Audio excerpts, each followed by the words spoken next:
Alright everyone, it is garden update time yet again. As you can see, even from far now, things are looking up. Here's the Swiss chard. Now, this area has to be weeded because there are a million catnip plants in here, but there are also some California poppies, and I want to keep a few of those if I can. But earlier, I did some topical row weeding here. And these are 3 rows of collards with 2 rows of beets, sandwiched between them.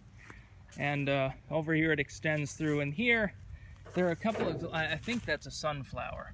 And there are a few other plants in there. And these, by the way, the most common weed this year seems to be lamb's quarter. Not a particularly pernicious one. It doesn't really make a difference. It's easy to destroy. Over here, I'm pretty sure that's a tree seedling there, but there are carrots everywhere. 5 rows of them. This whole center area is nothing but carrots. Those are going to do fantastic this year, I can already tell. And all the herbs are just absolutely perfect. So you can see thyme, basil and oregano, cilantro, parsley, literally everything under the sun. Lots and lots of chamomile, which those 7 were transplanted and they've bushied right up. You'll probably hear some mowing from the neighbor. This central bed, the hostas have begun to come up around the base of the tree, which is exactly what they're supposed to do. This area, I might put in a few little, flowers or something. And the Artemisia absinthium, very, very fuzzy, absolutely perfect.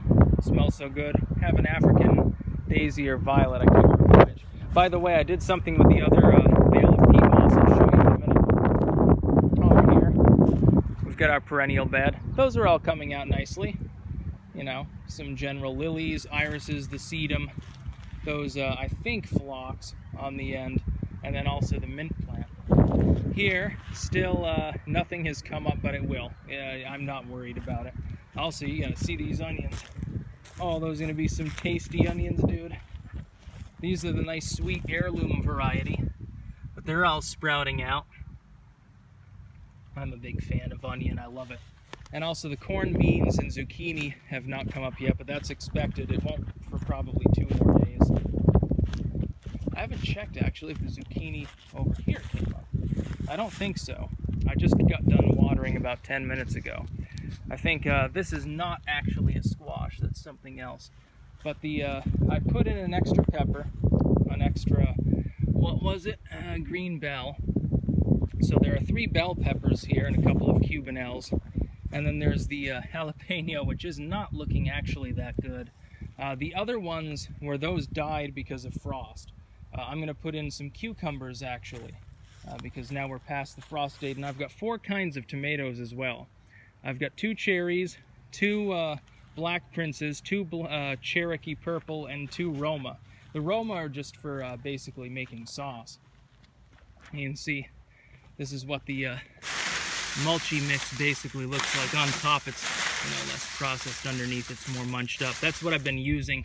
This is just to fill in. And then the 2 turnip rows, my goodness, there are going to be a massive number of turnips. One thing that's unfortunate, the salad greens, finally I've gotten them to go really well. Mustard, spinach, and lettuce. The problem is, because of the mustard in this bed, I'm actually not sure which ones are mustard and which ones are radishes at the moment in the middle. So it's going to take a little bit of time because I have to wait until their roots develop. Now I've got to show you something else that I did. And of course you can tell all of the natural mulch is done. It's time to cinder blocks. It's helping guard against groundhogs mostly. You can see all the rhubarb and everything. Look at the back. I put a whole bale of the peat moss in here along with all the perennials, and it contrasts so nicely. It really does look good. There's more chamomile in here. Irises, lilies, catnip, horseradish. Unfortunately, I do not believe that the peach tree survived, but I'm going to give it another couple of days just to see.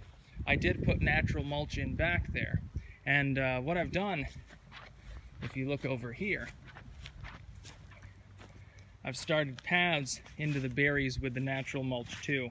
I had started that path several years ago. It's not a problem. And actually there's one there. It goes down through. These are all berries, keep in mind. Every single one of these plants, basically. There's one that goes around there. It's like a little horseshoe. And then the final one actually literally goes all the way down there. So these are all blackberries and raspberries. So keep that in mind when you think of, you know, what I'm going to be eating. And you can see, get this blackberry down here. You can see maybe, yeah, there you go. It's starting to make its buds. Actually, I'm not 100% sure if the raspberries have begun doing that. Let me check.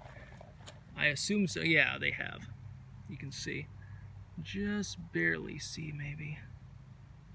The buds on there. My fingernails look terrible because I was taking the peat moss and putting it everywhere. But I mean, that looks so much better now. It's going to be great. So yeah, there's a garden update. Here's the old compost pile, what's left of it. It's pretty much composted down. That's actually really good dirt right underneath it, but I've got to process it. I got to do something with that at some point. I'll probably just strew it around, put some more perennials in this actual area. I want to raise this whole area up another couple of inches, make it a lasagna garden in the future, because this is actually going to be a service area about, you know, I would say 10 feet wide for the power line, because I'd rather not go around the other way. By the way, big difference here. This is strawberry rhubarb.